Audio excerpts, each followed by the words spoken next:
저는 그 2011년에는 거의 등장하지 않다가 2012년에 해성같이 등장해서 갑자기 여러 군데서 이걸 쓰기 시작한 해카톤이라는 녀석에 대해서 얘기를 드리고 싶어서 나왔는데요. 혹시 해카톤이라는 단어를 들어보신 분? 네. 상당히 많으시네요. 역시 앞서가 있는 그 이그나이트 서울의 위력을 느낄 수 있습니다. 이 단어는 국어사전에 등재되어 있지 않는 단어로서 이제 뭔가 만든다, 혹은 이제 뭔가 개선한다라는 핵이라는 것과 그 다음에 이제 다 같이 달리기를 한다라는 마라톤의 합성어인데요. 그러니까 한마디로 말하면 이제 다양한 사람들이 모여서 다 같이 뭔가를 만든다라는 그런 의미입니다. 근데 이걸 굉장히 많이 활용을 하고 있는데요.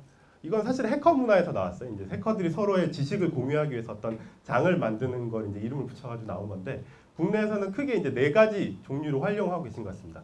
첫 번째는 이제 행사인데요. 잘 나가는 IT 기업들이 이제 자기의 생태계 개발자를 끌어당기기 위해서 하거나, 아니면 개발자들끼리 자기네들끼리 뭐 재밌는 거 해볼까? 라고 해가지고 이제 이런 행사들을 개최하는 거고요.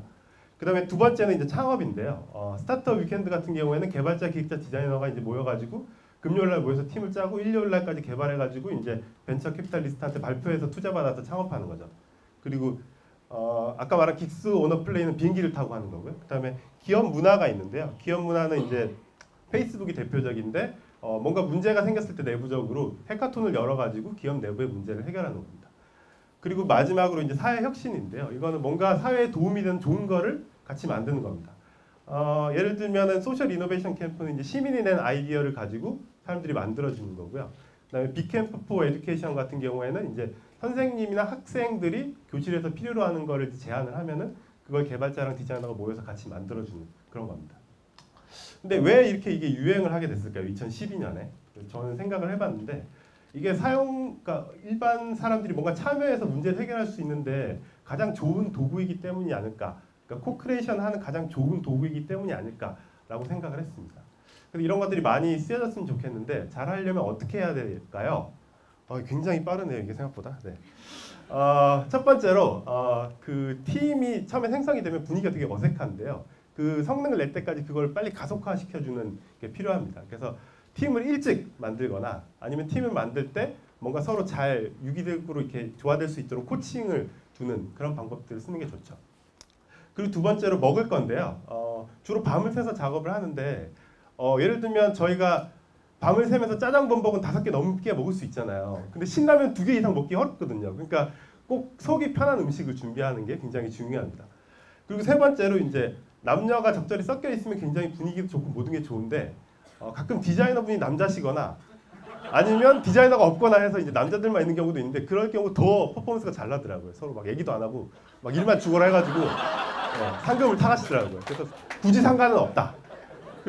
그리고 이제 이벤트가 필요한데요. 이제 너무 몰입을 하다 보면 사람들이 휴식이 필요한데, 그래서 적절한 이벤트를 해줘야 되는데, 이걸 너무 자주 하다 보면 이제 오히려 몰입에 방해가 되기 때문에 적절히 해줘야 된다라는 거고요. 그리고 마지막으로 이제 상금을 이제 좀 너무 이제 1등한테만 주게 되면 이제 마지막에 아쉬운 부분들이 너무 많거든요. 그래서 이제 적절히 회식비랑 그 다음에 상패 정도는 챙겨주는 게 좋다라는 겁니다. 그래서 이제 참가자 입장에서 말씀드리면, 그 참가하는 역할이 개발자, 디자이너 이렇게 있잖아요.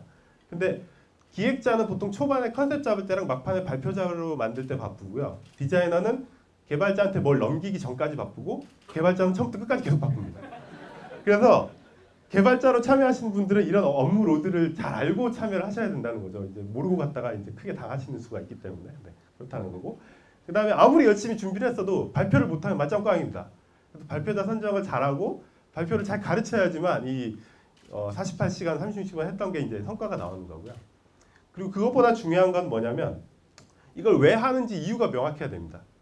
그리고 시간이 한정돼 있기 때문에 왜 하는지 이유를 명확한 걸 해야지 하지 말아야 할 게 명확해지거든요. 그럼 하지 말아야 할 걸 명확하게 하면은 더 집중해서 성과를 낼 수 있기 때문에 이게 제일 사실 중요한 부분이고요. 그리고 이게 돈 벌자고 하는 게 아니기 때문에 이제 즐겁게 참여하는 게 그다음으로 중요합니다. 그래서 이 해카톤이라는 도구는 이제 여러분이 뭔가 문제를 가지고 있을 때 그거를 사회에 있는 사람들을 끌어당겨서 그 사람들이 자기 문제인 것처럼 해결할 수 있게 하는데 굉장히 좋은 도구고요. 그래서 이걸 많이 활용해서 쓰였으면 하는 바람에 제 미천하지만 경험을 정리해봤습니다. 감사합니다.